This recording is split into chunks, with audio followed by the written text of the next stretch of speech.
Today we'll be diving into like beyond automation, redefining leadership in the tech-driven world, and we have a powerful panel exploring how technology, talent shapes the future. The panelists Shamila, Shivani Sharma, Keerthy Reddy, Sonu Gupta, and Amit, right? And moderated by Rutvij Shah. Before we dive into the session, let me introduce about who I am. I'm Akshay Rashikaran, basically the marketing and sales manager at the global HR community. What is basically the global HR community? It is a next gen AI enabled digital platform for people managers, business leaders, HR professionals, entrepreneurs, students, and academicians to promote excellence and basically with to grow based on like this five principles: connect, learn, discover, contribute. GHRC was popularly called by founders Star Wars the top 1% HRs like Ramesh Ranjan, Nathan, and like Srikant Armitaya, who all come from the CHRO backgrounds with 20 30 years of experience. In a span of 1 year, we have approximately nearly 3,100 global HR community members around the world. And we have also enlisted companies like Britannia, Machani, Quest Corp, and throughout the world as well. And we were also honored as one of the top 10 startups by LinkedIn. Can you imagine? LinkedIn has around 900 million plus active users since last 15 years. And we are just 1 year in the startup and we are ranked as one of the top 10 startups globally. That shows the effort and you all are being part of it. Congratulations. And this platform is basically built on these principles where discover, where you can do the AI assessment test, know your massive transformative purpose, and then connect, right? Connect with all the like-minded people, just like how you connect on LinkedIn. You can message, you can have chat with them, and then learn. There are like 150,000 courses, 1,800 plus skill set, from presentation skills to communication skills. You can learn whatever you want and grow, contribute. You can host workshops, you can attend workshops. Every Saturday we keep organizing virtual events, and in fact every month as well we are organizing like physical offline event in Bangalore, and you can also become part of it and contribute in terms of like knowledge sharing, articles, and these are all the things what we do at the global HR community. And looking forward to serve you all the new members as well. If you want to become part of the global HR community, now is the time as well. And we offer various memberships programs customized to your profile. We will be glad to assist you. And thank you everyone for your attention. Now let's dive into like today's panel discussion. Will yeah, over to you, Ritika. Thank you so much, everyone. Thank you so much, Akshay, for the wonderful introduction of GHRC. Yeah, thank you, Ritika. So, good morning, everybody. It's my absolute pleasure to welcome you all to this much anticipated panel discussion. Am I audible? Yes, yes, you're audible. Perfect. Yeah. Okay, great. So I am Ritika, working as a team lead at HR and event. So let me introduce you to what's happening today. So in today's fast evolving world where technology continues to disrupt and redefine the way we live and work, the role of leadership is no longer just about keeping up. It's about looking ahead, making bold decisions, and leading with empathy, agility, and vision. This session is not just about technology, it's about how we, as a leader and professionals, can go beyond automation to build organizations that are resilient, innovative, and deeply human. We explore we'll explore the intersections of AI, talent, purpose, and transformation, and how forward-thinking leaders are reimagining the future of work. We are thrilled to have an incredible panel of experts with us today, individuals who are not just navigating change but actively shaping it. Their collective experience and unique perspective promises to offer deep insights and actionable takeaways. So, meet our esteemed panelist, Keerthy Reddy, founder and chief people service and solution officer at Wolfuse. Keerthy Reddy is a seasoned HR leader with 27 years of experience across top healthcare and global organizations like Apollo, Yashoda, Neuberg, IBM, and more. Known for her expertise in talent strategy, employee engagement, and diversity, she blends empathy and agility to build future ready, high performing workplaces. At Boldfuse, she is driving workplace excellence through holistic HR solutions. Next, we have Sonu Gupta.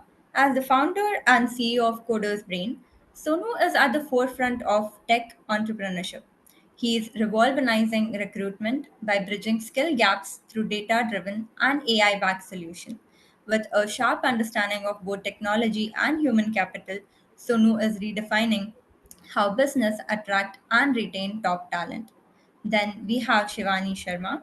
Shivani Sharma currently serving as a vice president talent acquisition at Standard Chartered.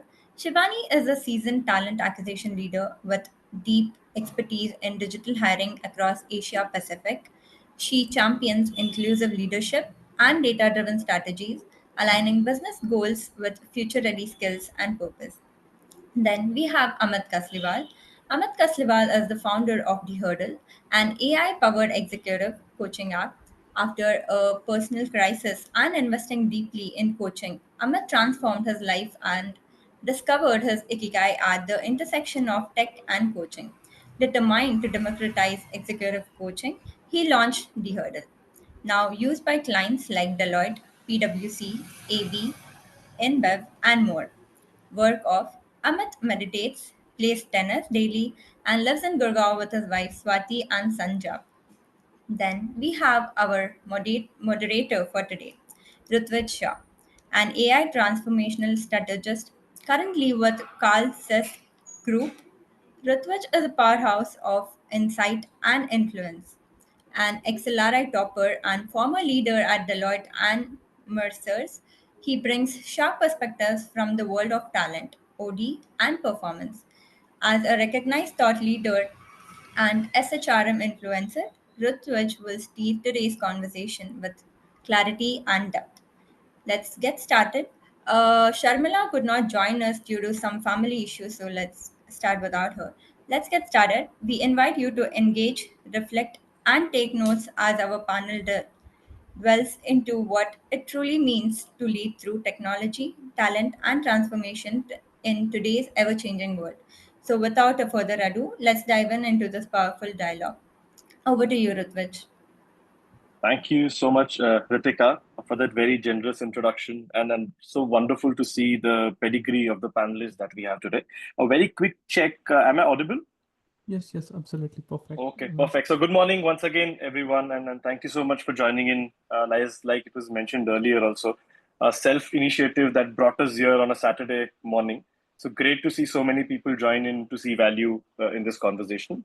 I'm Rutvij, as mentioned, an HR by profession, storyteller by passion. And like many of y'all, I'm someone still trying to figure out if ChatGPT is my best friend or my biggest threat. And yesterday I was part of the Aeon's Technology Talent Conference. One thing that a speaker spoke, which really stayed with me, was that India is the second largest consumer of AI. Can you believe that we've always believed that India is very conservative when trying to pick up new technology, and we are already the second largest consumer in what is probably the latest advancement in technology, which is generative and agentic AI. Which also means that AI and automation aren't coming. They are already here, right? It's already changing who we are, what we do, how and where we work. And hence, we come to the big question saying, how do we leverage this technological advancement to lead through a massive transformation exercise, agnostic of whether you are a startup, whether you're a mature organization, whether you're a 150-year-old legacy firm like a Bosch or a Carl Zeiss that I belong to. And you build through this transformation rather than trying to navigate around it. And hence, towards that initiative, we are here for a powerful conversation on beyond automation, where we discuss about leading through technology, through talent, and eventually transformation. And we're going to focus on multiple of these areas, right? For this conversation, we've got incredible set of people here coming from different walks of the corporate side. We've got startup founders, we've got technology leaders, we've got people who have had massive experience in HR transformation and change management. We also have someone representing talent attraction. And hence, look forward to this diverse panel with each their own set of perspectives to layer in as we go forward in this conversation. I'm sure when you notice the title, you must have realized that the title alone has got enough buzzwords to make a LinkedIn post go viral. But our goal today is going to be very tangible. We want to move beyond just the buzz and unpack real shifts in towards shaping the future of work. So feel free to drop in your questions on the chat box, and we'll also have a segment towards the end where we'll open it up for questions from the audience. We do have certain questions which we felt we've curated to make the best use of the experience on the panel, but also feel free to share on the chat. So with that, quickly starting with a very macro lens, in your experience leading large-scale digital transformation, what do you feel are the most overlooked human factors that can make or break tech adoption in any organization? Let's start with Shivani. Shivani, if you're the call, could you please come on screen, unmute yourself, and go for this question?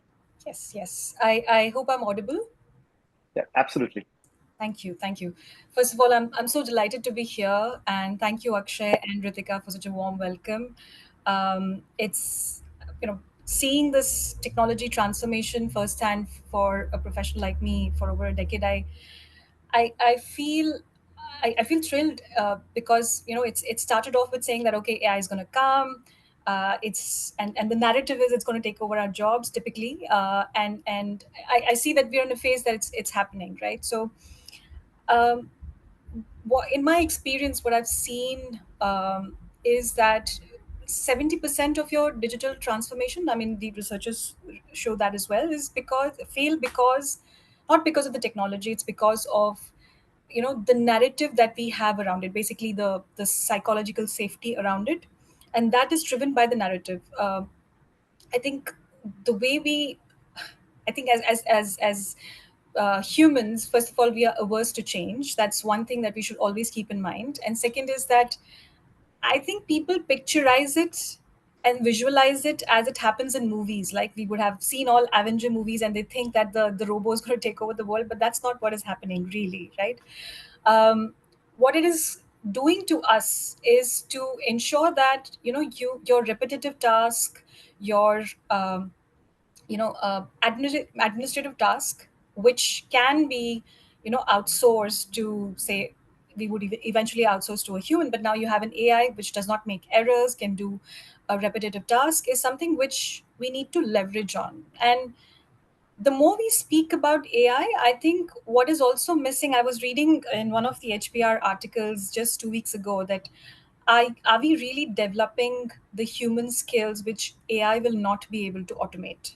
Like your critical thinking, like your storytelling. So I think it's becoming all the more clear that our roles that we've had in the last 10 years, 15 years is going to change. Are we prepared for that is the real question. It's not more so about technology. It is, I feel pretty excited about the fact that it's going to be a very nice blend of what it takes for leaders like us to show up during this transition. So that value proposition has will change, and it has to be better. Are we working on that?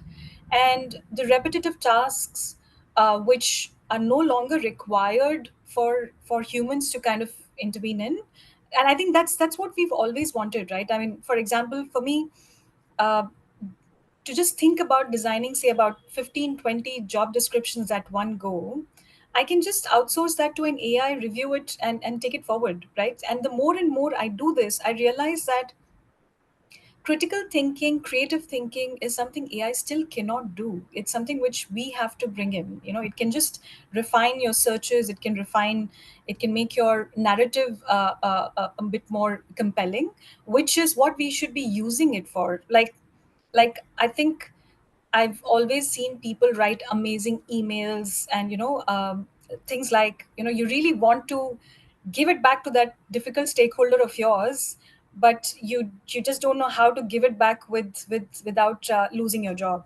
So you can use the AI and kind of draft a beautiful narrative around it, and make it more aggressive yet respectful and subtle.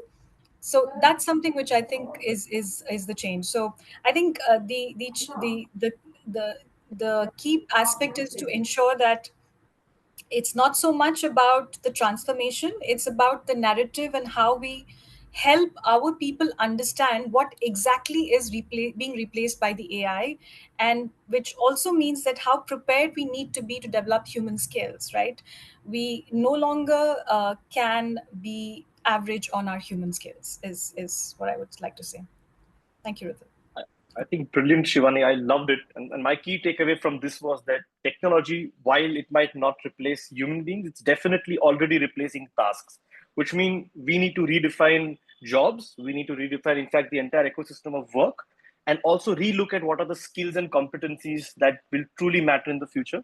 Like you said, leveraging more on the softer side of our human skills, including creativity, including sense making, including collaboration, working with different people and technology now. So thanks for those lovely points. I think all of us can resonate when you said sometimes in difficult conversations we really want to let loose, but we can use generative AI and Chat GPT to make a slightly more polite version of what we're truly feeling, especially over emails. Amit, I want to come to you because we heard this human angle of the transformation from Shivani, and with D Hurdle, you're already leveraging a technology platform to really change how organizations operate. So, what do you feel about this entire human factors interlinked with technology driving transformation? So look, first of all, thank you for inviting me, and what an August gathering here. Look, some people are full adopters. If our cameras are full on, or we are really enjoying all the Zoom features, and I still see, despite good connect, there's so many people who have switched off their cameras. So my request is, folks, we are here for 90 minutes. It'll be very boring to interact with just bland black screens. So can I request? I understand if you have real emergency, and I've taken so many sessions. I always request, if you're comfortable, please switch on your camera. And it is good to see your faces. All of you are radiating with energy. So one last time, we are already on digital platform. I cannot feel energy of Rutvij. I cannot feel energy of Ramesh and Shivani. We already have a digital divide and one more divide. So thank you for early adopters. Ashok Sharma, big round of applause. Thank you, SK Prasad, for big round of applause. So sometimes we Thank have to you. Thank speak you. up and we have to communicate, and communication is the key. So Rutvij, I'll take this too. So your question is around adoption. Thank you, Keerthana, for participation and listening this. It's so nice to have faces around it. So look, I'll tell you our own real example. We are into digitizing or democratizing coaching. So we reached out to a CHRO that this is it, and she loved it, and she said, "Fantastic, Amit, I want to have this for my teams." And teams typically reached out to us because boss has said this. So there was a certain amount of pressure and hierarchy was visible, and they really couldn't absorb the whole idea just because boss has shared this and they were on the call. And honestly speaking, they were doing a bit of formality. They have still not done the complete buy into the idea. And then when it was about taking this to further, look, as HR folks, it's your responsibility to drive anything, adopt, or something to take it further into any department initiative. So when the moment was there to now to communicate it to employees, say they requested us for a digital delivery. We were insisting that let's have a communication, let's have a proper onboarding face to face, just the way we are communicating. Communicate to people what is the relevance of this technology, how this can help. They were hell bent, give us a digital delivery, give us a video, and we are good to have. So we invested money into it, into the nice video, animated it, gave them the video, they shared it, and we saw 10% adoption only. 90% people couldn't adopt to it. So anyway, if you are driving technology, let's at least communicate is my learning. In very simple word, and come, because again, to adopt or to drive technology, you do not have a human face and you're using another digital tool, is So make it, so first of all, so as head or decision makers, you should try that technology, have it if you find this relevant, meaningful, and then you choose to have it for your team. Go ahead and then create a method system where you at least can have a proper communication with your team is my takeaway. Absolutely. Thanks, Amit, for that anecdotal evidence of what you're saying in terms of transitioning and still retaining that people communication element, although you're working in the space of technology. And that brings me to this very interesting segue. That why we all of us are agreeing that we need to drive this transformation as soon as possible. We still need to remain and retain our human elements. Are we really? And because you mentioned about the CHR and how she would be or he would be driving this culture, are we really doing enough to help leaders imagine and reimagine their value and their place in this world? Which means, are we doing enough to invest in agile leadership, especially when we are evolving so rapidly and empowering employees who are adopting automation and AI? So, Keerthy, just want to hear your thoughts on while AI is redefining speed, scale, and stakeholder expectations, are we really doing enough to drive that culture through the leadership and then percolate into the rest of the organization?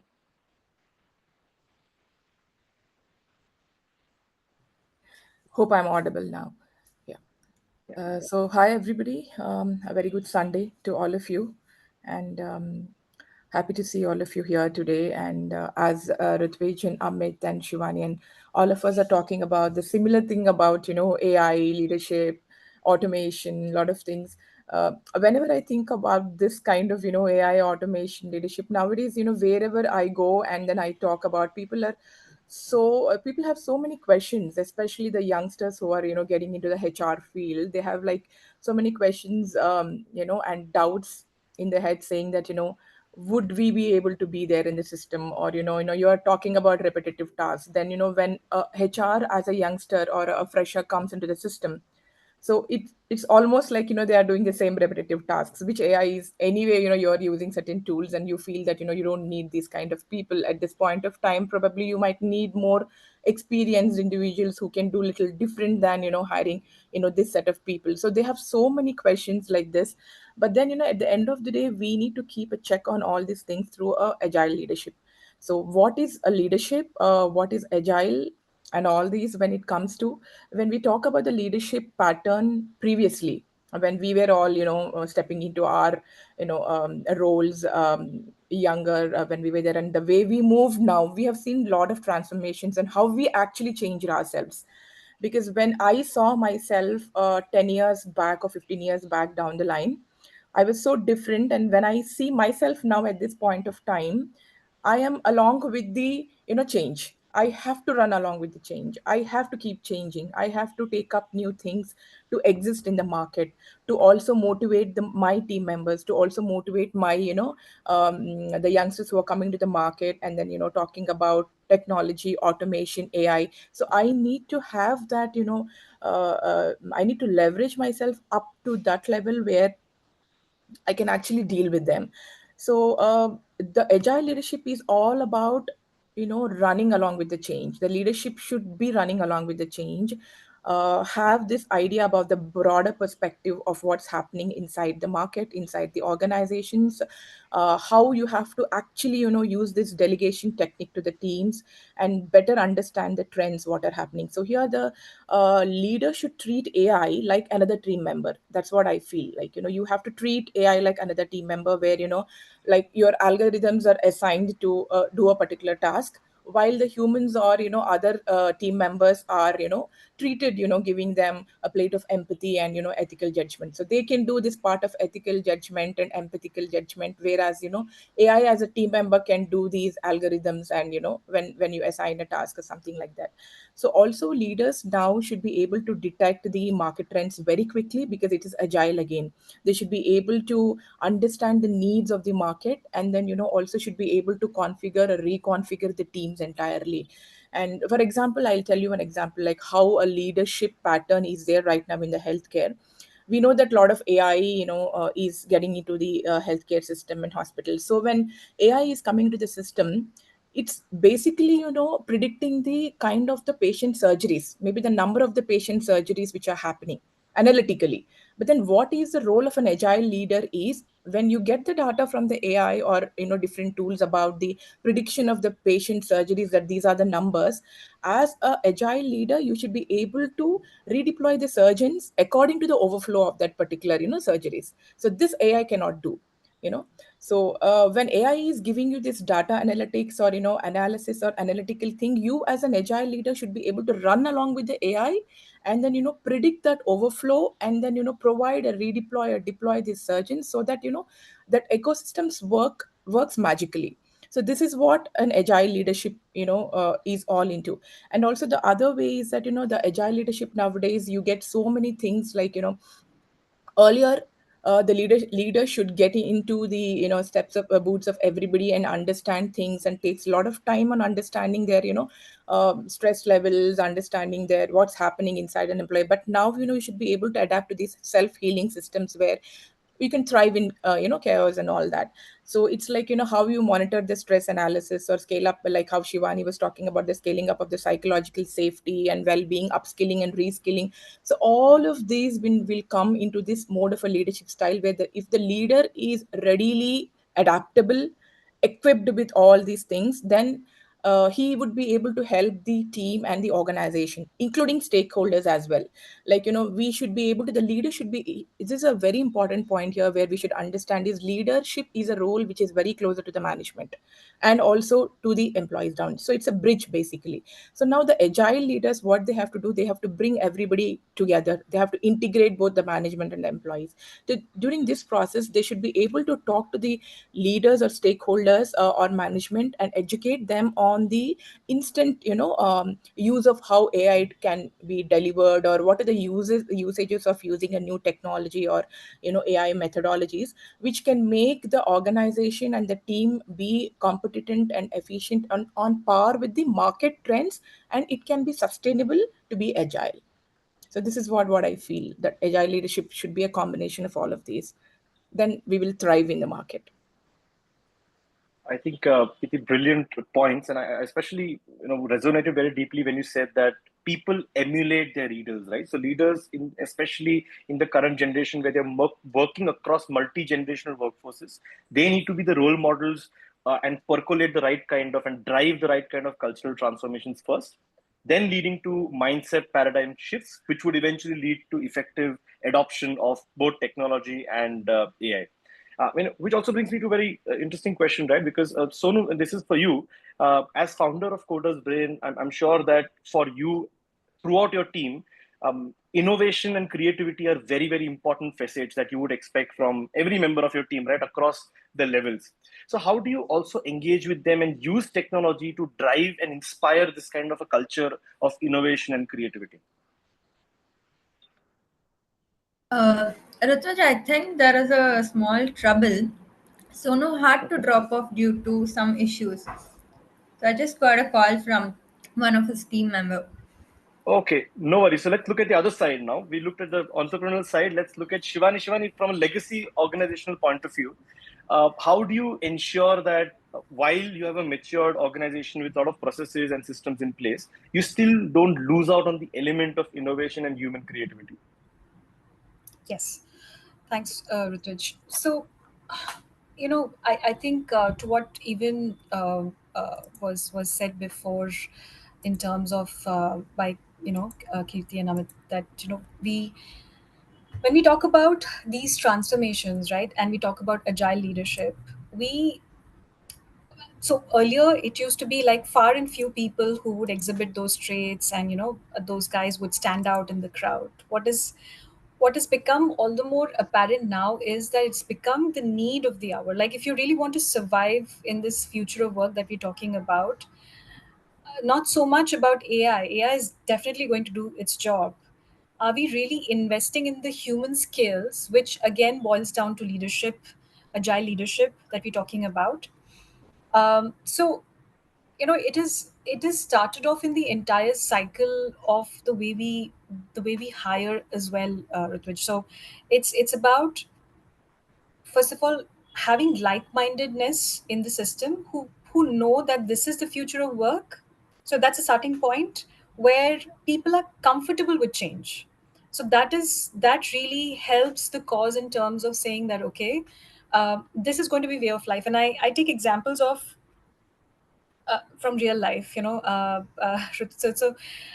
the the the value proposition of everything has changed, be it being, I'm a parent of a teenager, a neurodiverse child, and for me, what used to work 10 years ago as a parent does not work anymore. I have to upskill myself in terms of, I am equipped with whatever my parents taught me, right? So I've learned and I've seen and I've kind of done that. But to be able to deliver that to the child, I think I have to really understand what the Gen Z thinks, what they expect, because what we're ready to offer is not enough for them, right? So likewise, I think even in the organizations, what we've seen is that we've created a way of assessment right from the interviews, which does not focus more on the experience of the past, because that's not going to help us to drive the change that we are seeing, right?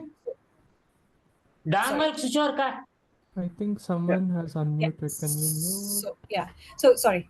So driving the change that we want to see, and that's how it starts. And for when the people are in the organization, we have started developing and focusing more on the human skills than the AI, to be very honest, to facilitate the AI transition, right? So we are saying that, look, this is what we need to focus on and build more. For example, your critical thinking, your storytelling, on agility, and also tell them that, look, this is how we need to be developing ourselves to be able to blend this with AI, so that it's like having another team member. The job responsibilities for that team member is that that person will focus on repetitive tasks, but now that is because you have an additional team member who's focusing on repetitive task. Your job is to further and further sharpen the skill sets which will be required to do this transition, right? So we have a lot of focus on upskilling and reskilling programs, in terms of, even if you were to look at the World Economic Forum report, 80% of the skill sets will become obsolete by 2030, which means that even if you were to go to an individual or a vendor to ask for a particular skill set, you will not find people even if you were ready to pay. So it means that we focus on more on transferable skills, and we try to kind of have the extended team. However, for the teams internally who are undergoing this change, is to first tell them what is the proposition that we bring to the table. We have designed several types of training programs, a bit-sized training programs, a larger, a meta ones as well. The meta ones usually focus on the human skill sets, but the small ones talk about what AI will replicate, because those transitions are happening in very small bits and pieces, right? and and what is happening is that there's a response in terms of fear of what's going to happen to the jobs. But what we're trying to drive as a narrative by upskilling and reskilling and having workshops, which has become the norm. Like, you have to be comfortable with change and you have to be comfortable learning, and that's something which is become a part of our DNA. So that's the first step when we look at driving this transformation. I think brilliant, and thank you so much, Shivani, for sharing that deeply personal experience of yours, and then linking it to our conversation around driving this transformation while inherently maintaining what is core human. This also reminds me of a conversation I had with a senior leader a couple of weeks back, where we were discussing, and we said there are three layers of work that are eventually going to come up as the outcome of this adoption of AI. There is going to be a pure rule-based work, which probably is going to completely be outsourced to AI. So ChatGPT, agentic AI, augmented AI, all of these are going to take care of the rule-based work. The next layer of work, or the L2 level of work, is going to largely be around focused on outcome-based, which is going to be content-driven and collaboration-driven, where while human beings will still drive that, we can augment agentic AI and automation to make our lives easier. And the L3 or the level 3 of work is going to be around our creativity, which is going to be creation based. And I think that is the kind of work and skill sets that we need to drive. And I think you were also alluding to that when you said we need to Yeah. constantly reskill our workforce, Correct. starting right from the leadership, because that is the area that will still remain core, inherently human, we need to focus on the creation piece. Which also brings me to this question. So, Keerthy, if you also want to layer in with your experience around, how do you ensure that your organization remains agile through the workforce being able to adapt to these quick and rapid changes, which means maintaining a winning mindset, having that competitive bent of mind, and ensuring that you remain entrepreneurial even as part of a large organization? Yeah, okay. So here there are few things which I would wanted to discuss. See, AI is not for all organizations, basically. Okay. So when we are talking about small startups, then the small sized, mid sized, and the larger organizations here. So AI would be more adaptable towards the organizations which are more than like 100 plus. So whenever we are talking about the organizations who are lesser than 100 or lesser than or 50 or something, we have to always approach this as based models. Okay, and because AI is so expensive, the models and tools of AI are so expensive to adapt, not every organization might take up those.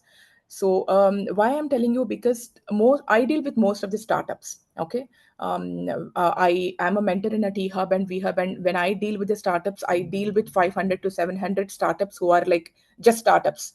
And then they stand in somewhere from 1 employee to 2 employees to 3 employees to 10 employees, sometimes to 50, sometimes to 70. So here you might not be able to give them an approach of AI altogether.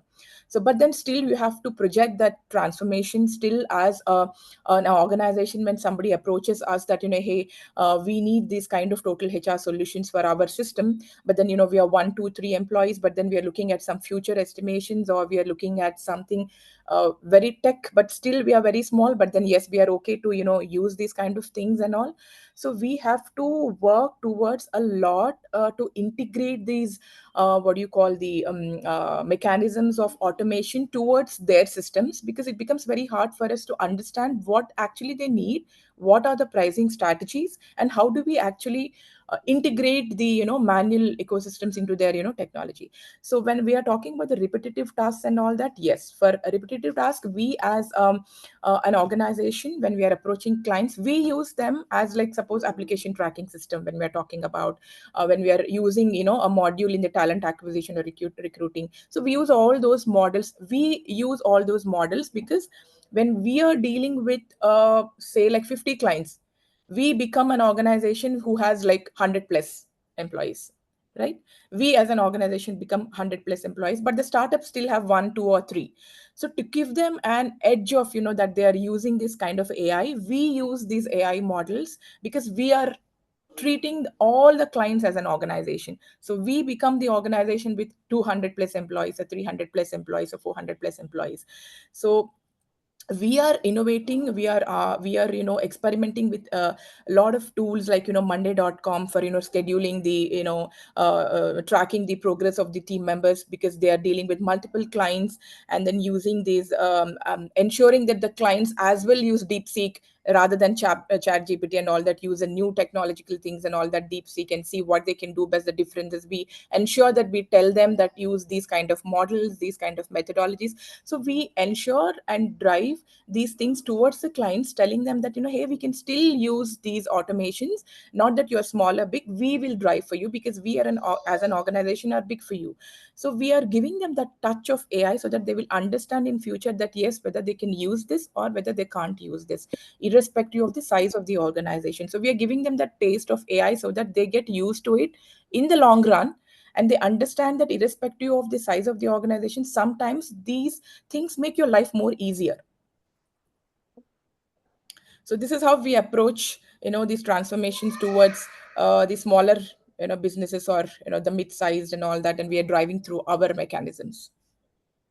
I think fantastic, Kirti, and I loved both of your key points that you mentioned. Right, first was that AI is not for everyone. So many organizations, just because their competitors are using it, just because it's the latest buzzword in the industry, they tend to overinvest on AI, only to realize that they do not have the right systems, processes, and culture to actually adopt AI, or even for that matter, the need. So you first evaluate your needs, what your organizational goals and objectives are, and then see if AI can actually make your life easier towards that. So love that point, and also love the take where you said that you offer like a trial period or a pilot for organizations, smaller organizations, to first get a flavor of AI and technology, and then see if they want to adapt it for larger use cases. So I love those points. I slightly want to pivot now to we all agree that we are in a digital first world, right? And we drive business transformation through technology. And obviously, all of us are accountable to our different shareholders and stakeholders. So we are going to be driven by metrics and automation. But even in that world of economics, business unit, commerce, and finances, how do we ensure that leaders still retain that sense of purpose and human values are not sidelined, but in fact augmented and amplified through technology? Amit, would love to hear your take on it. Well, Shivani was talking about psychological safety. So we are only three speakers, and it's very lonely, guys, right up here. I'm requesting again Kumar, Satish, Yashita, Lakshmi Shah, Kavita, Prashant, Veraya, Mahesh, Uma, Hamswardhan, Sinchana, Shweta, SK, to please switch on your camera, guys. We are together. I'm feeling lonely, alone. Two speakers are out. We have to do the heavy lifting of keep speaking, keep churning ideas. Thank you, Veraya. And it requires some, I guess you are feeling you don't belong because we are not God, we are just human beings, just like you, perhaps, some context. So Ashish, Jaipuria, Sneha, Krishna Kumar, Mamta, Kumuda, Satish, Kumar, Kavita, Sotik, Mahesh, Uma. Thank you, Yashita. So I think a little more adoption has happened. Thank you, Ranjan.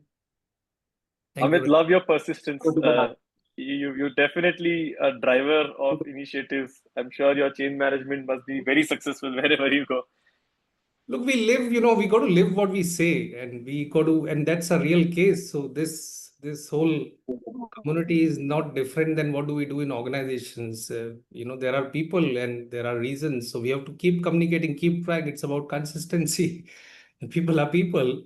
And you have to be honest and vulnerable. It's very lonely, just three of us and two speakers are out, we have to keep speaking.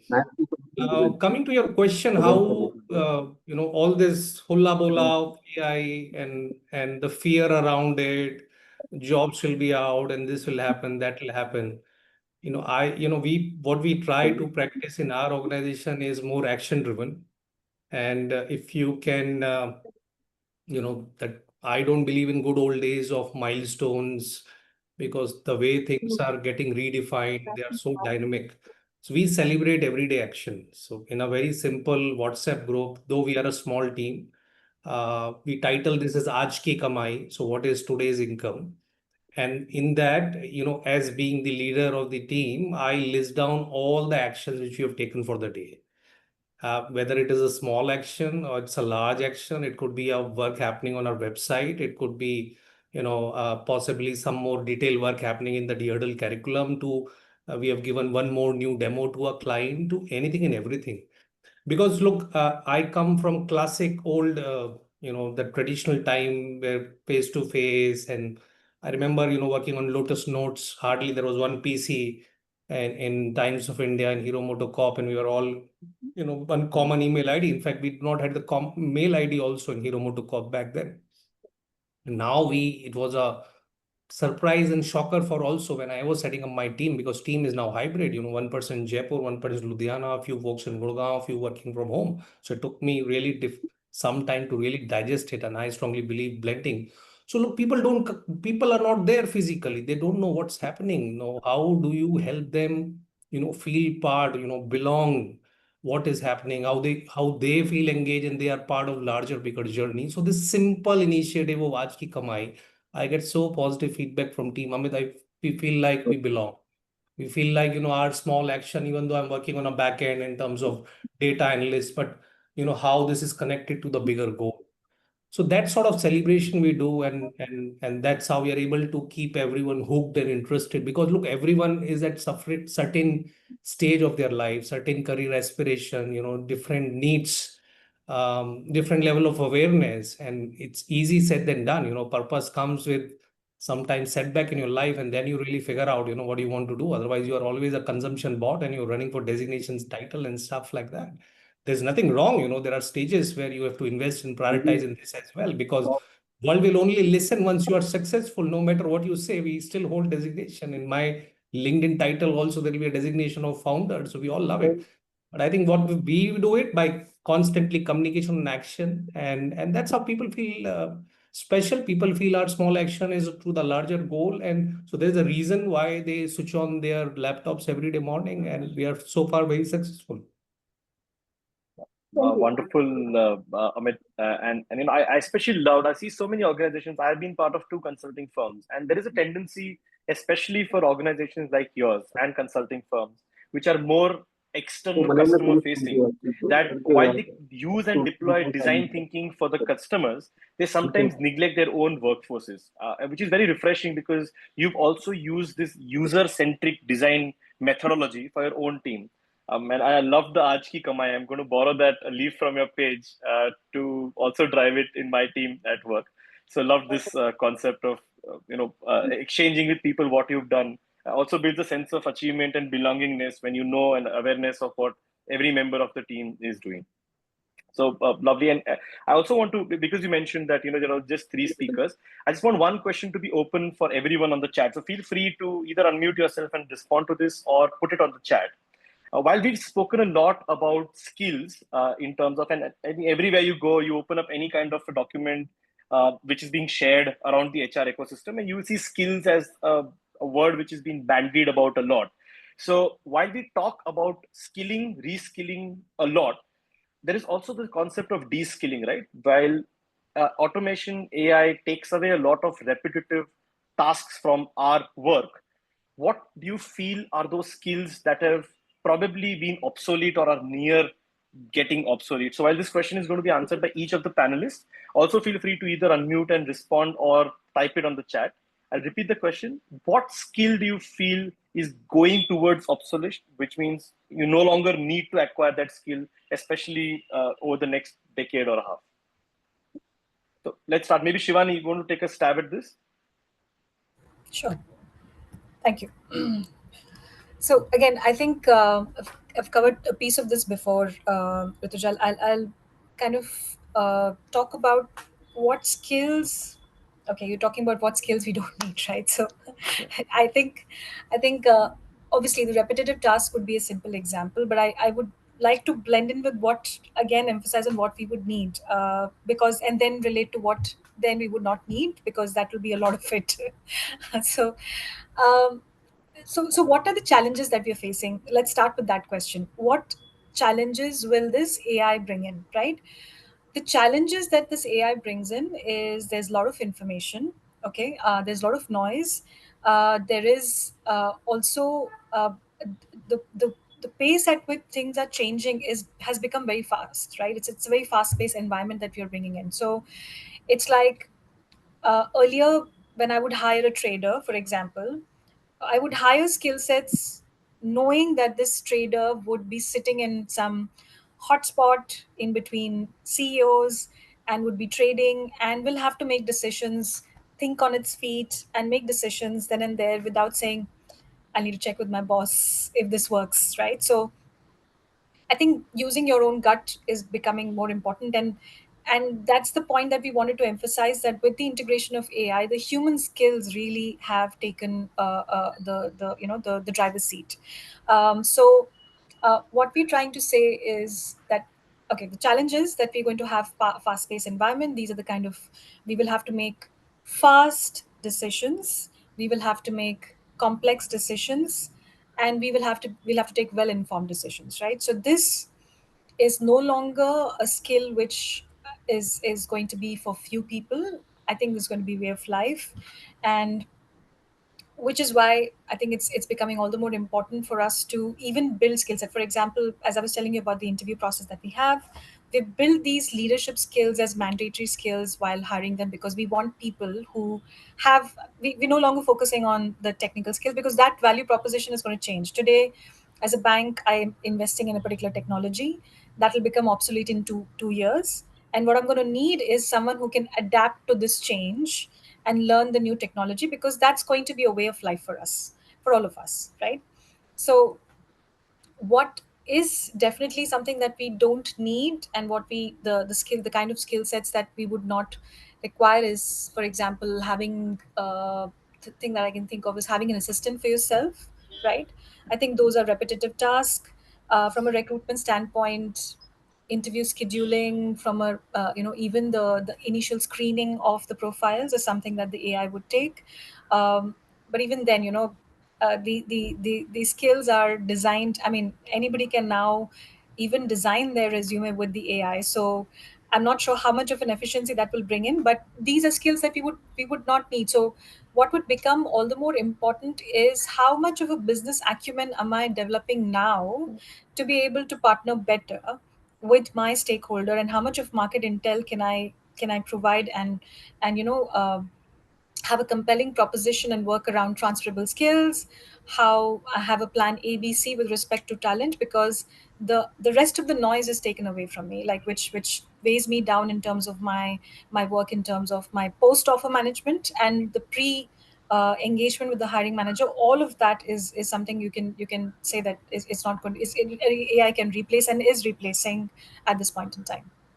I think very interesting point, Shivani, and this also reminded me of a conversation I had with Ramki. He's the co-founder of Zeta, and what they are doing in their organization is that they are creating a digital twin for Ramki himself. So he's saying, so you mentioned, I'm only extrapolating what you said, and you mentioned that a secretary role is now going to pivot because you no longer need someone just for scheduling, just for taking notes, just for creating and sending out, let's say, the minutes of the meeting, Yeah. because AI can do that very efficiently. And in fact, with a much lesser error Yeah. than what a human being could Neutral possibly perspective achieve. as well. That's Absolutely, absolutely. Without the biases that absolutely. inherently all human beings have. But they're taking this one step forward where they're creating a digital twin CTO. So, and Wow. for Zeta, so I think that's a very interesting proposition as well, Yeah. because what they've done is they've curated everything that Ramki has said since 2019 and Hmm. uploaded that on their own LLM, which is now being used to start churning out what he would do. And then he constantly keeps reviewing this, saying, does it align with his thinking? In fact, he's saying that over the next couple of years, they're even planning to have a keynote by the digital twin to see how it can replicate human beings. And I think that's a very exciting time ahead. It also fear-inducing because then where do we really sit into this entire world? But I'm sure as human beings, we're very, very resilient, and we'll always figure out a way to find relevance, no matter what technology can do. Absolutely, absolutely, and which is why, Ritik, as I was saying, that instead of focusing on what AI is going to replace for us, I think we should be focusing on skills that we really need to master at. I mean, we could get away all this while, like things like analytical thinking. We used to think that, okay, it's only analytics team which should have this kind of a skill set. It is becoming all the more important for us to have those kind of skills, like active listening, which I think is very very poor in most of us. No, I think excellent, excellent take, Shivani. So, Keerthy, I'm going to come to you after this. But Amit, very quickly, if there's one thing that you've seen as a skill which has grown significantly lesser in importance, what would that be? Let me ask this group, how many of you use ChatGPT every day? Please raise your hands. We have Ashok, we have Kirtana, Yashika, Lakshmi, Akshay, Ramesh. And what about rest people? Can you, I mean, one last try, switch on your cameras and raise your hands. Ranjan, Shweta, Prashant, Uma. How many of you use ChatGPT every day? Every I day or remember every hour? Amit, is it every day or every hour?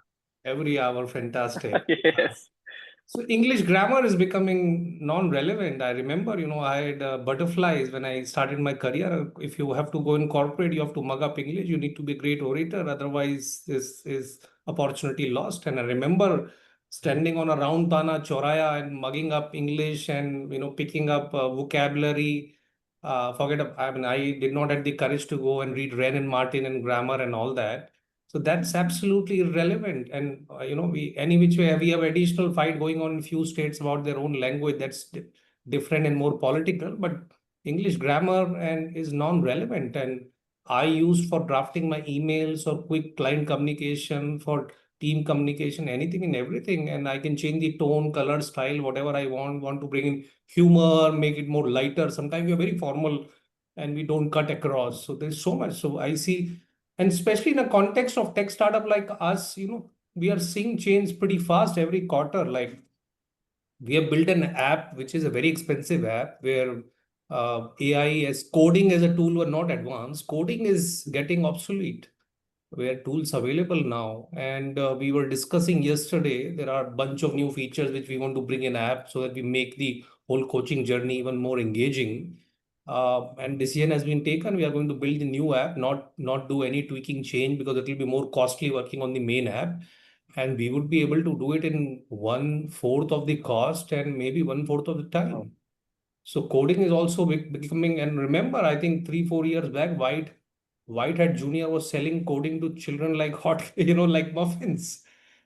So these are my two thoughts. And I think let's encourage everyone. What's their view? What skill they think is getting obsolete?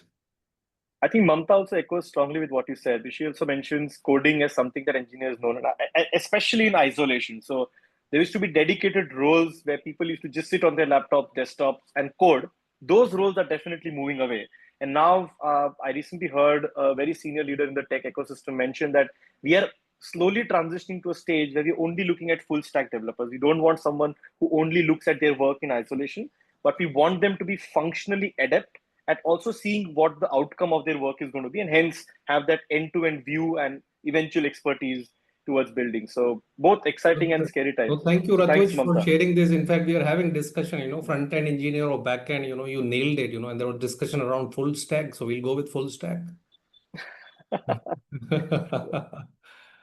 Lovely. I think Kumud also echoes what you said, that, but she also has a contrasting point of view, which she says, because you learned grammar in the past, it also helps you refine the content. So you are still the reviewer, while the content creation is something which you've outsourced. You still have to review that. And I would not have really realized with your dictum and command over the language, Amit, that it was ever a challenge for you. But that is probably because you put in the hard works, hard yards at that time, and hence are able to use AI more No, a lot effectively of now. them want to write their nice, beautiful posts and updates on LinkedIn, and they think they are not great communicators. And you have to build brand. You have to be more presentable. We are living in an era where you have to really be nice because that's your identity. So, I mean, these are great tools to leverage.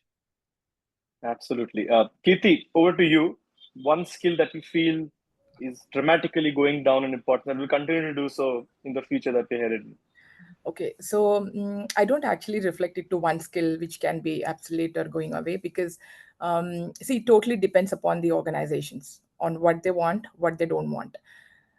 If you feel that organization does not need an entire team, also it can get obsolete. You can bring in the total AI, totally you can bring in, like, coming up chatbots, a lot of these things and all that, onboardings, and also you don't need people to even onboard stuff because everything is happening virtual. Like, when somebody gets onboarded, the chatbot gets in, and then then a lot of questions, hey, I need this, I need that, I need this, and then the answers keep popping, and then you don't need anybody, and you are having so many automotive robotics kind of things and all that, where everything is answered at the back end.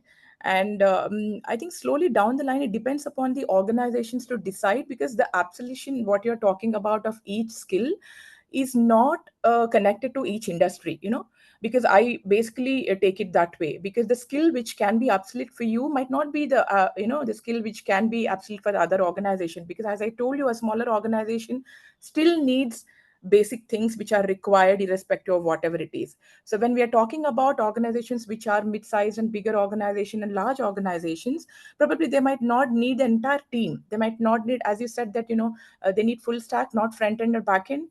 Then when they need a full stack, yes, they might. But then when you're talking about the organizations which need front end, which need back end, they need still.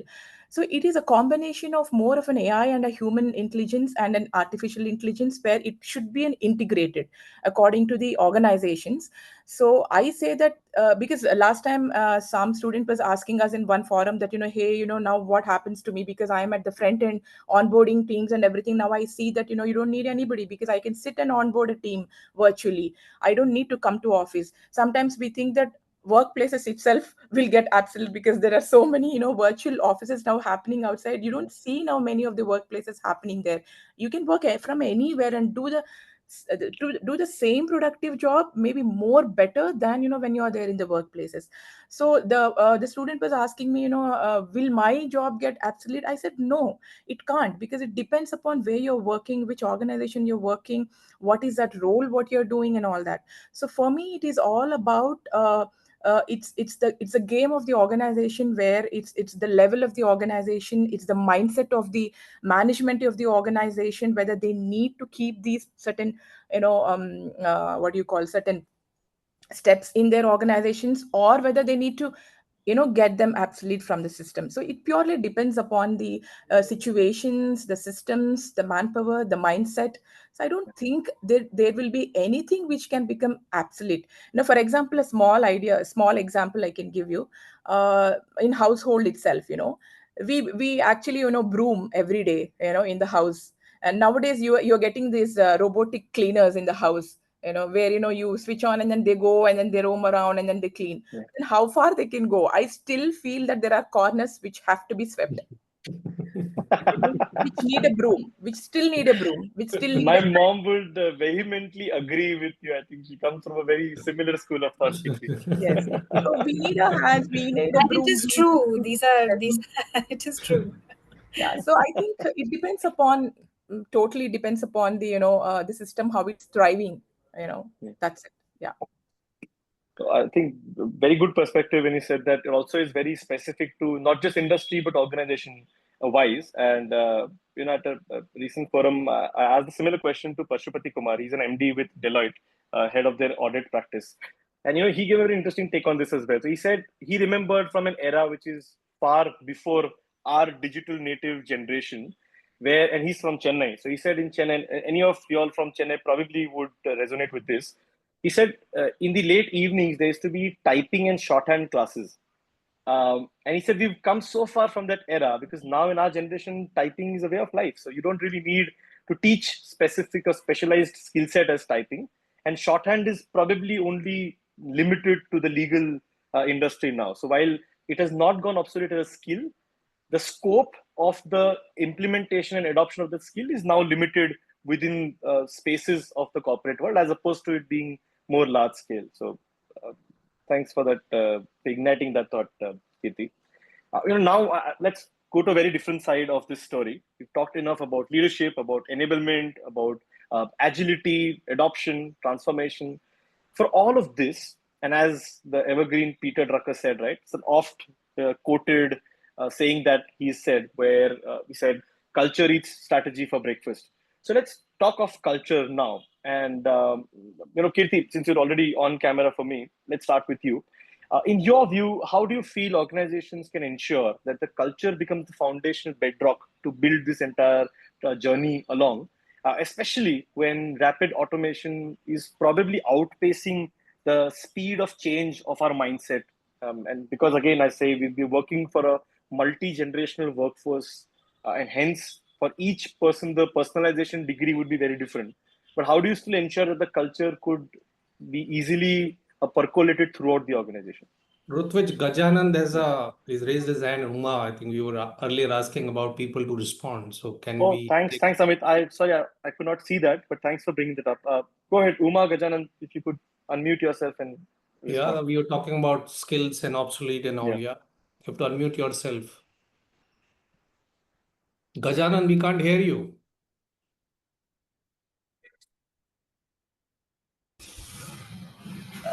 Gajanan, you're still on mute. Is he speaking to us or something else? Hi, Gajanan. You need to unmute yourself.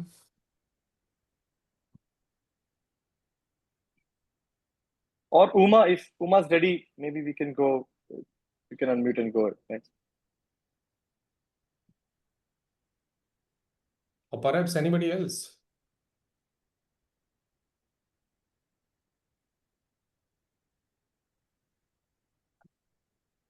Okay, but thanks for bringing that to my notice, Amit. Ritika, if you could just keep a watch on if someone's raising their hands, maybe just Yeah, stop me right there and we'll allow them to sure. unmute and go next. Yeah, Keerthy, over to you. Yeah, thanks. So I think we are talking about the culture thing and all. Correct. So Oh, this culture is such a big thing, Nowadays we hear a lot about toxic culture, non-toxic cultures and all that. There is a lot going on with the culture nowadays and culture handling and all, because it's actually linked right now with the rapid automation which is happening out there. So, irrespective of the automation or not automation, culture is always culture. But because we are dealing with people, not machines, so when we are dealing with people, culture exists basically. And now whenever this culture happens, and then when we're talking about how the organization should handle, we should basically act the culture and the automation as both as a co-evolving forces inside the system. They both should thrive together, where you will be able to manage systems. Because earlier, how the organizations used to treat culture in a way that, it's more of a people, it's more of a work, it's more of a leader, and it's more of a bridging between the people. Basically, it's handling the emotions, handling their perspectives, handling their egos, handling their things and all that. And there comes the work. The ego played a major role. Now ego is being slowly replaced by AI. This is what I Wow. feel when it comes to the culture. Because now, earlier, egos played a major role, because of which, the employees or the people inside the system had issues with a lot of things. But now everybody has an issue with AI. Everybody has an issue. And then people feel that, when, like all of you said, all of the speakers have mentioned, like Shivani and Amit and all of us have been mentioning that upskilling, reskilling. And when you don't have that upskilling and reskilling, there exists a culture shock.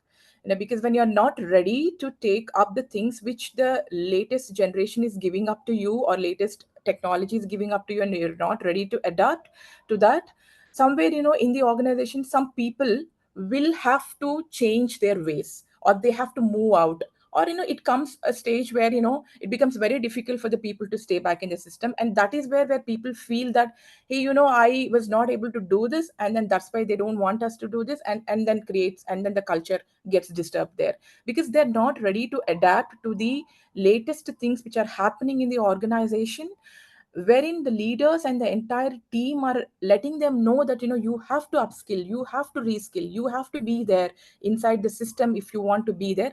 And still, if you're not able to adapt, and then blaming the automation, blaming the AI, there happens that, there will be a culture, disturbances inside the system.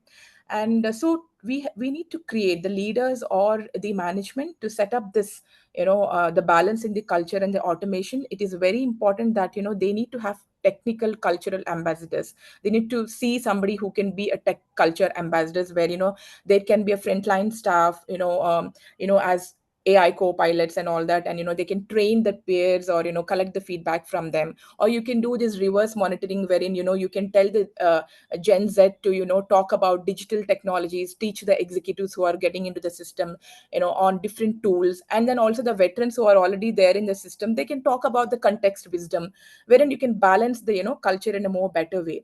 So, also rewarding the employees. You should be able to, get the employees towards accepting the systems by rewarding the employees, like, hey, this is a new tool which is coming into the system, why don't you find a flaw in this new tool? And then, they'll be so excited to talk about that new tool. Hey, we didn't like it, this is a problem, that is a problem, etc., etc. And they feel included inside the, system, that, we also can talk about a system, we also can talk about an AI flaw, we also can, probably, challenge an AI in the system. And they'll be happy. At the end of the day, their ego will be happy that, hey, I challenged an AI, that means I am there in the system. So, these kind of, cultural burnout tracks should happen. The psychological safety which Amit was talking about, Shivani was talking about, should get into. The inclusion rate should be checked when these kind of AIs are happening inside the system. And also the adaptability rate should be checked in, like, how many of them are able to adapt inside the system through this kind of mechanisms, or how many are not able to do it. If somebody is not able to do it, how to explain it to them what they should do. But simultaneously, bringing this AI into the system, it is very important for us to honor the heritage of the organization. We have to keep talking about why the organization actually existed. What is the main base of the organization? We should be able to talk about the founders or the management who have started the organization, saying that, hey, this guy started this, but then we are going to pioneer this with an AI model. We are going to adapt to this with a new AI tool. We are going to adapt to this with the new models. So this is the way you can balance the culture. This is what I feel. Yeah, no, I think excellent. And Kirti, to your point on reverse mentoring, on a lighter take on that, I think apart from being teaching about the digital mindset, one more thing that Gen Z can probably teach all of us is their lingo. And this is because of a recent incident where a business leader came to me showing me his email. He had approved a leave to an intern who replied to him saying, "Thanks a lot. You are the goat." And he was like, "Why would you tell me the goat? And what does it mean? Is this something which is like," and colloquially speaking, goat typically refers to greatest of all time. And she was appreciating that he responded promptly in approving her leave. But I think that cultural gap also needs to be bridged somewhere, so that if nothing, we're at least speaking and understanding the same language. But thanks for sharing your perspective. Shivani, over to you. And Amit, I'm going to come to you next. But Shivani, your take on culture. Very important to what Keerthy and Amit have been highlighting. It is it is definitely the thing, the human skill that I've been talking about all this while is about culture itself. So what becomes, and I'll tell you some of the things that we have done in our organization as well. So we have our presence in 54 countries. We need to be diverse. Wow. Um, we need to have our products and solutions and catering to such a diverse population, and we need to be diverse internally to be able to do that. I mean, there's no other way we'll be able to do that, right? Now, we also work with a lot of vendor partners. Now, when we talk about cultural change, one definitely, I spoke about skills, human skills, that's going to be very, very important, which means that how do we show up on a daily basis when it comes to that, right? So we will have to anchor values, and it cannot be just a poster thing that, look, we believe in something like this. We'll have to start living those values even when it comes to the people that we engage externally, for example, vendors. So I no longer evaluate a vendor on just the productivity piece. I'm also seeing what human element and what inclusivity they bring into the table, right? So Wow. we had a huge a revamp basically of all the partners that we were working with just on this. It was not just about productivity as well, right? So our balance scorecard there has moved from productivity to a lot of other aspects. So that's something which we do, right? Psychological safety that I spoke about, something that even Amit mentioned, like your Aaj Ki Kamai, something like that, which really helps in terms of, you know, uh, we we we are so tuned to just celebrating wins. Now, one is that we are saying that, okay, you need to be agile, and we bring in people and we talk about it, but are we celebrating those behaviors? So instead of saying that, okay, Rutvij has fantastically performed, are we celebrating the agility part of it or the outcome part of it, right? So that's something which I think has become all the Very more true. important, right? So for us, I think we have one of the things that I definitely would like to, the shift that I'm also personally going through is that we should talk more about failures as well. We should talk about things that we tried doing, because we are in an environment where we don't have a script of anything. We have to create now, right? Because times are changing. What was relevant 5 years ago is no longer relevant now, and what we are using now will no longer be relevant in 1 or 2 years. So how do we ensure that we celebrating people for trying new things, right? So let's have something on the lines of what did we try and it did not work out. I think the more openly we talk about it, which is going to be the need of the art, the creative thinking, uh, 90% of the times we know it doesn't work, but we have to celebrate people for trying, right? So if we don't inculcate in that culture, I think that's going to be difficult. And in all this, what has become all the more challenging is to to reinforce what are we doing this for, right? Even when we're talking about technology, even we're talking about the change, what is the entire song and dance all about? Why are we doing this? So staying connected with your purpose and reinforcing that particular piece, that this is why we are doing this, I think that is going to be another piece that we should be reinforcing in our DNA, to say that, okay, we are staying relevant, we are building the culture. And as I said, uh, you know, kind of behaviors like agility, adaptability, critical thinking, all the skills which are going to drive this culture should be celebrated.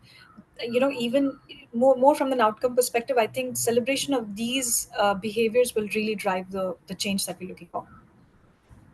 I loved it, Shivani. All the points that you made, especially loved the piece where you said you celebrate quick wins, but at the same time, you also focus on the learnings from the losses, because they are the failures are the stepping stones to eventually getting where you want to be. So brilliant take, and I also loved how you said that you are extending the gamut of your evaluations of value alignment to your vendors as well. So you not just the employees who are directly working for you, but also your vendors who are in some way also linked to how the experience is delivered to your customers and consumers. You're also ensuring that they are aligned to your purposes. And finally, also that you mentioned that no matter what you do on the technology front, stay true to your purpose. So ensure that the fabric of value-based tenets that you have within your organization, you stay true to them. So loved those points, Shivani. Thank you for sharing them. Quickly, Amit, what's your take on culture? Every Indian can talk about culture. We're all armchair culture experts. All. Uh, so I'll go back when I had less self-awareness, and I would always complain, and I would always look for faults in others. I would talk more about people and events. So I've gone through my own learning journey and how weird I was. It's very easy to talk about others. It's very easy to talk about events. It's very easy to talk about what's happening wrong. But that's a reality. And how do employees check what is the culture? How do they feel when they see inconsistency in decision making? Look, leaders are tested when times are tough, and leaders are tested every time. How do they respond? And once you're an adult, you have enough wisdom to see, is this the right place? Or because you go there, you worked so hard, you went to college, you have dreamed for a fantastic career, life will be set, amazing, awesome. You want to come back happy, you want to come back fulfilled, or do you want to come back stressed and confused, and you then and don't want to stay and hang out with people who are themselves confused, they are inconsistent in decision making. It's a tough thing. It's easy said than done. You are tested every day, every moment, and there is always choices which you have to make, whether it is a cost pressure or decisions you have to take. And that's where I think listening matters. I believe the way we are building the hurdle is just like a cricket team. One day someone will be hitting a century and we should be celebrating. The other day, someone gone is that era of wisdom and strategies will flow from only top two, three people. We are fortunate generation. We are all living in golden age, are extremely educated, confident, literate, and we can take the right decision. As leaders, I would say you have to just give a overarching how do we decide on anything or everything. If company has decided, we have to go the technology way. We have to keep communicating. I think requires certain amount of consistency, and along with culture, values comes in. And I agree with Keerthy and Shivani to some extent that we have to fire at times where folks are, our values are not aligned the way we want to build this culture, and the person is not coachable, had poor self-awareness, and want to drive its own way. So very complex, very difficult, but how do you live every day? And I think we all can, everyone here, every participant can speak on culture. So this is what my 2 cents is on culture. Excellent. I think what I understood from what you said is vulnerability. Absolutely. Gone are Yes. the days when leaders are expected to be the know all be all. Now leaders themselves are learning along with the rest of the workforce. So what probably they can bring from their Rakesh, experience in that guidance. vulnerability in a sense of you are being pushed back, you are being challenged sometimes, and the person in a lesser hierarchy will share his perspective. Sometimes people are very soft because they have fear, something wrong can happen to me. So how do you pick? And so, I mean, some of them people are commenting in the chat where active listening is required. And we are poor in terms of listening as a skills. We are poor sometimes in communicating. So there's a great book, the which inspired me as well, and which helped me when I was working on myself, The Art of Communication by the Thich Nhat Hanh. It's a great book. How do you communicate your need? How do you communicate your idea? How do you communicate your concerns? Okay, great. So I think Ashok has a question on the chat. While there is a drastic transformation happening in work and work culture of the organizations due to AI, with this challenge, does the organization need to relook their vision, mission, and values? I'll give my 2 cents on this subject. Ashok, thanks for that question. I think very relevant question in the era that we are currently in. But personally, I feel that the vision, mission, and values remain consistent. Automation is an enabler. It's a tool, not the end outcome. The day that you look at adopting AI as the outcome, you lose sight of what the objective of the organization or the purpose of the organization should be. You stay true to that purpose. If AI can help you fasten or hasten that journey, by all means, employ it, deploy it, reskill your workforce, do whatever it takes to be at the forefront of that change. If not, and you're gaining where you want to be and in the right direction through the human interventions, I think by all means continue doing that. There is no compulsion that AI is the only medicine for all ailments.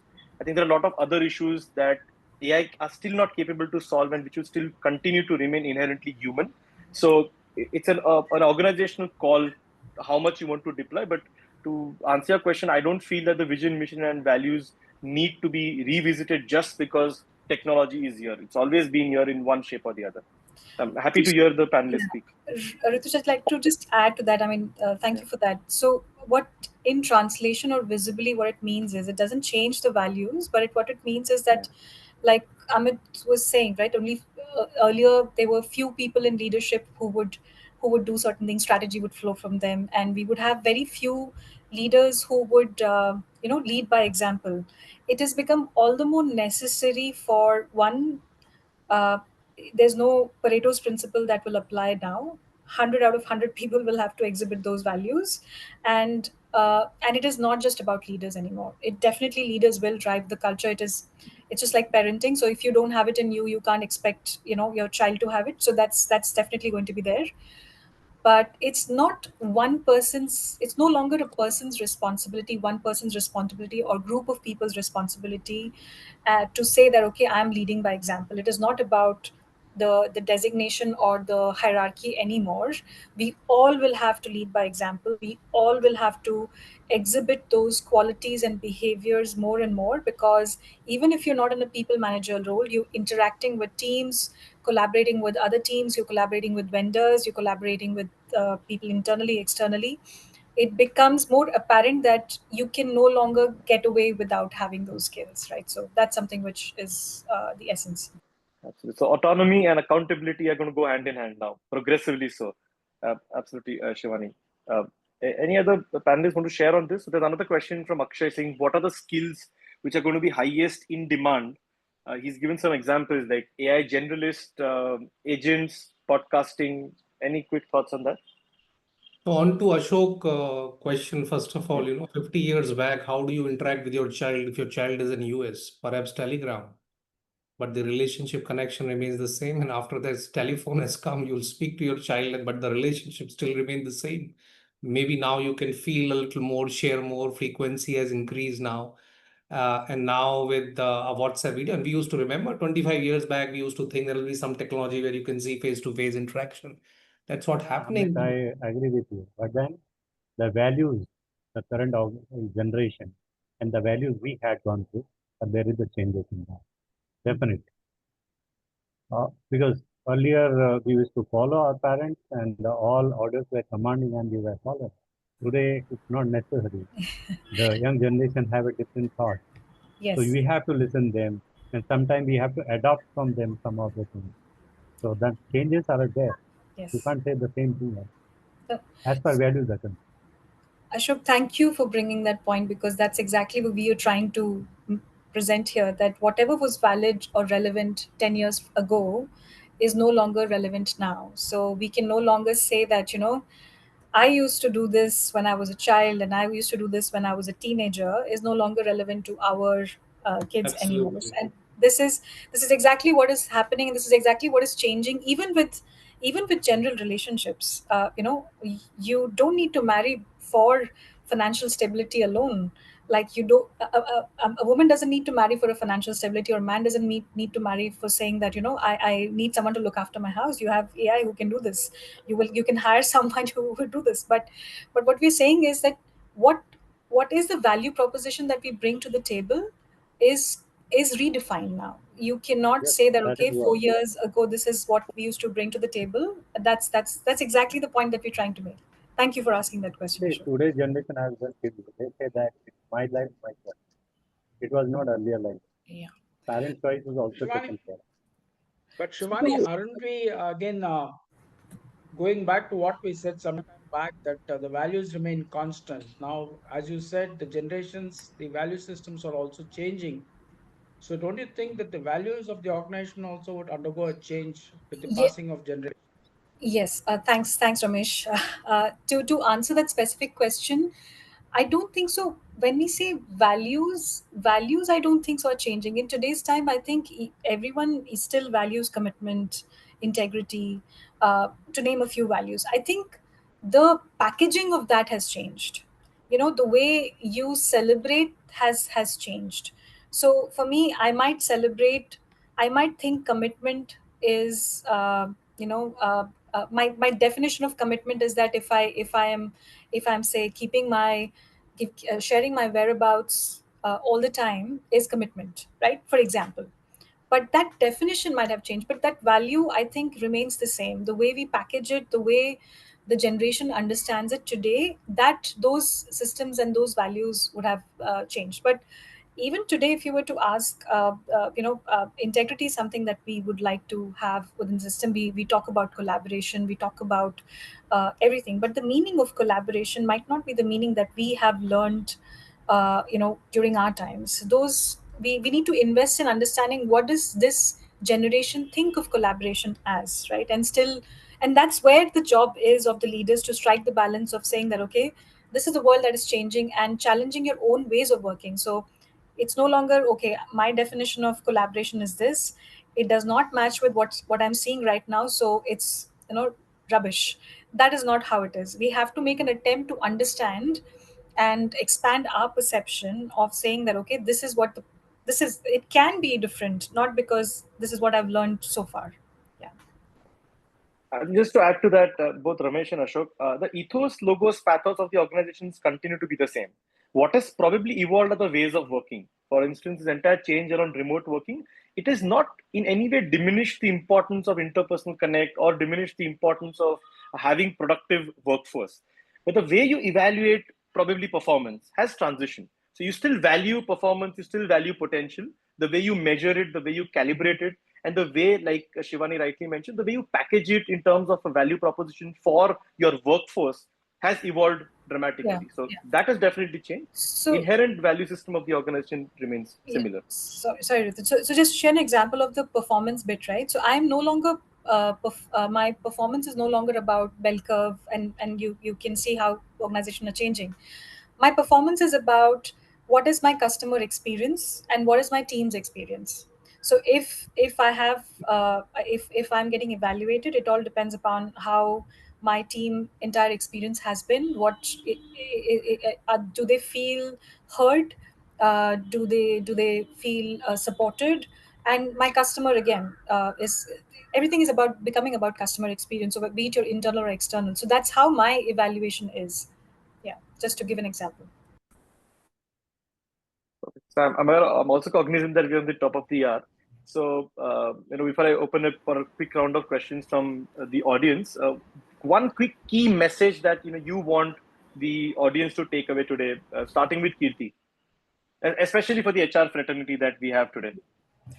Um, See, the quick message what I can give for the HR fraternity, especially, is like, I would want to address this question by Akshay as well. That goes with my answer as well. See, no skill is absolute. Again, I want to reiterate that, because everything comes up with the basics. We need to have our strong basics. That is very important for all the HR team members, or the students, or anybody who wants to move ahead. You have to have your basics right. And then the generation has become so different now. It's moving towards more skill based hirings and skill based things and all that, where you have to deal and understand your passion where it lies.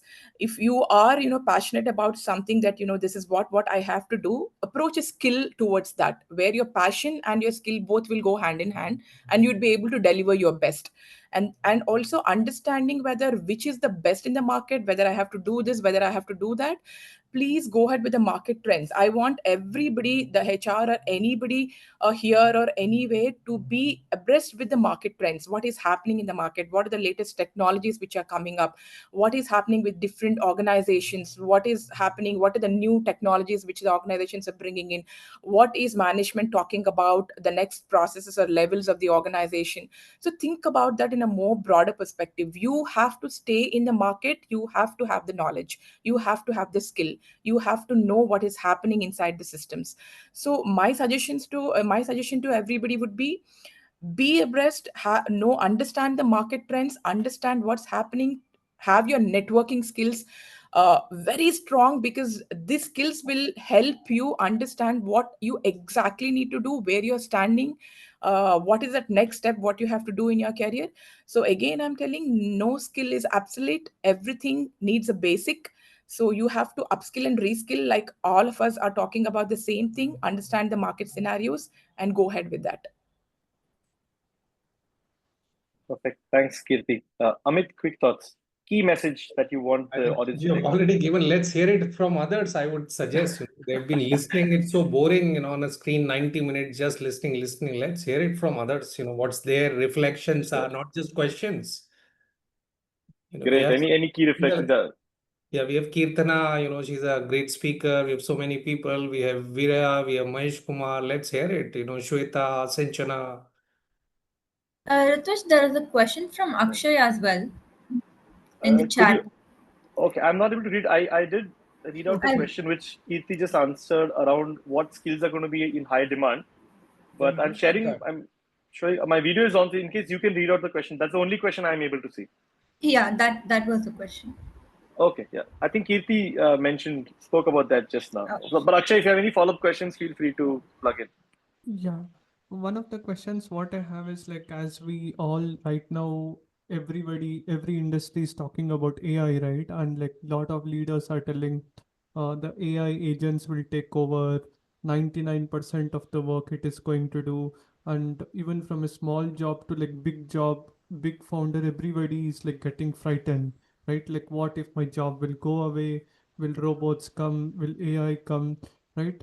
How should we go ahead of the trend, right? Like as Steve Jobs tells before, where the puck is, like if I'm over there, there is more higher chances of me winning than going in the last of the bus, right? Before the bus comes on, if we can go and stand in the bus stand, we can get the which seat we can sit, we can actually choose. Yeah, thanks for the question. I'll keep my answer very brief before I allow the rest of them to chime in. So Sure. I think technology will always be better than humans at what technology does. So let Mm-hmm. us focus on what humans can do, because that is the playing field where we are better at than technology. So let's leverage that further, strengthen that further, and leverage technology, in fact, to go ahead in our journey. Okay. Okay, thank you. Yeah, Akshay, Yes. my take on this is, as I said, that as Rutvij rightly said that, right? It is not that human and intelligence. It is how we're going to leverage artificial intelligence and augment human intelligence is going to be the key to success. Mm. People who don't adapt, people who don't adopt, and people who don't leverage technology are the ones who are going to be left behind. But people who are able to leverage technology to their advantage and upgrade their skills or their capabilities are the ones who are going to be successful. At the same Yes. time, it also means that people have to move up the value chain, right? If you go back in 1980s, many of us know that there were stenographers, there were typists. Even in Mm. multinational organizations, there were secretaries, stenographers, and typists. With the advent of computers and PCs coming in, people had to move up the value chain. If the typist said, "I will not move up the value chain," he or she would have lost the job. Similarly, now people at the bottom end of the value chain who are doing tactical, routine, monotonous, repetitive work, they have to now move up the value chain because automation and robotics are going to take their place. which means they have to upskill themselves, they have to acquire new skills, they have to go up the value chain in order to be relevant and survive in this market. Absolutely. Thank you, sir, for sharing. Excellent. Any reflections from any of the audience? Because here's what I'm taking home, right? I think we've had multiple brilliant discussions from our panelists, and technology is the fuel, talent continues to be the driver, with transformation being the eventual destination. So, collectively, this is how leveraging networking and the community that we have built and platforms like GHRC are continuing to build will help make this journey all the more rewarding. So, I think we have passed the era when it's about knowing all the answers, because all of us are navigating pretty much blind. But even if we ask the right questions, I think we are headed in the right direction. So that's my take. And once again, thank you so much, GHRC, Ramesh, and Ritika, for Rutvij, inviting me no, to moderate one this. second. Yeah, People are still raising their hands. yeah. Go ahead. We Sorry, have this is just my take. Gajanan, I'm Sausik, opening up the forum for the rest of the audience now. Kumuda. I raised hand Yeah, just to have a feedback because I first time I attended this session and yeah. it's a wonderful thing. So the fear or the threaten the people we are feeling through AI is very wonderfully discussed here. And I think it's a again to the basics are going to be the same. AI is going to be only a facilitator. Now, how you use this is the only thing which I think we need to understand. And thank you all the speakers. They are very enlightened speak in a very creative way. I really like the example of using the broom in the era of a cleaning machine. So I really, it's very helpful to understand the things. So thank you very much, and I think I really appreciate the efforts your people are making to bring the knowledge sessions for everyone and making available for everyone. I will try to attend all the sessions whenever I get the chance to attend this. Thank you very much. Amazing. Thanks for joining us. Yeah. Kumuda, do you have anything to say? Yeah, hey, quickly, thanks for the moderator and all the panel members for a brainstorming session on Saturday morning. I really enjoyed it. But I mean, just a thought, right? What we are talking about AI, taking over just the operational jobs. I don't know how much value addition it's actually adding to us. Just a personal example. So I went for an MRI. It was such a tedious process. I was thinking, why can't AI simplify this? It should happen. I should not be in the tunnel for 30 minutes. It should get over fast. Why not AI solving these kind of complex problems, right? I would really love to see the day when, AI is solving complex problems than solving my, day-to-day operational problems, which I can still get away with the current digital technologies that we have. That's all my take. But anyway, a great session. Thank you guys. Always cheers to GHRC.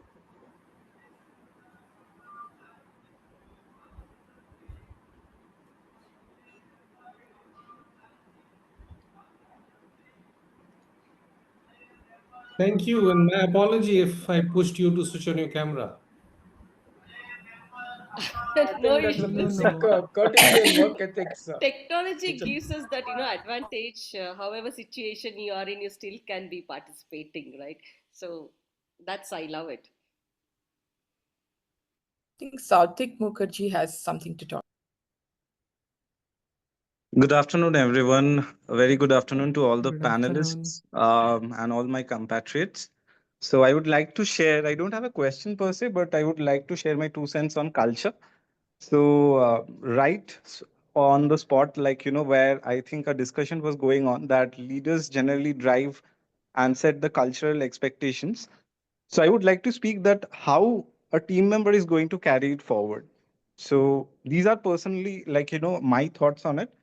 We are going to do it through three things. One is emotional intelligence, second is perceptual positioning, and third is cohesion. So if we, I think, like, if we are being emotionally intelligent, like, we can actually nurture others and at the same point of time inspire others to do what the expectations are being set at the top tier level. And by perceptual positioning, I think, like, we will be more empathetic towards our team members, towards leaders and we will be able to understand from where they are coming, from what is being said, from what kind of actions are being taken forward. And by, I think, cohesive nature is something like, we are doing consortiums, we are like, just whenever we are actually coming across an obstacle or facing something of a hiccup, like, cohesion or a cohesive team unit is something which comes to the rescue to overcome. So yeah, I just wanted to share this thing, and I would like to I share one more thing that I came across on LinkedIn. This is quite a humorous take, that your organization's culture is solely responsible for curating your feelings on a Sunday night. So yes, that's all about it. Thanks, Rathik. Both insightful and refreshing. Thanks for that. Cool. Rutvij, there's a question from Ashok Sharma. What are the ethical and regulatory challenges for implementing of AI in organization? Rutvij, can I sign off? My other colleague is waiting. Yeah, thanks a lot, Amit. Lovely having you on board. We'll stay Thank in you, touch. everyone. Thank you. Bye. Thanks a lot, Amit. Bye. Okay. Bye bye.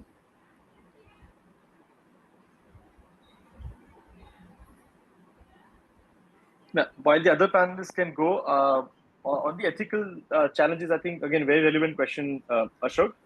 I'm at least aware and familiar that the Indian government is working on creating, which is still in the works, but they are creating a draft on how they can regulate the implementation and the data collection piece of AI. At least that is the part I'm familiar with, because as you know, every time you sign in on, let's say, ChatGPT or a Gemini or a DeepSeek, you allow them to use your data. So anything you upload technically becomes the intellectual data property of the platform. So hence, because of the concerns arising around them, since most of these AI platforms originate outside India, there are certain data housing challenges which the Indian government is trying to solve for. European Commission is also working on a draft of a policy around this, but I'm not very familiar with what they are doing. If any of the other panelists or any of the audience is more familiar, then I'm sure they'll be happy to share their thoughts.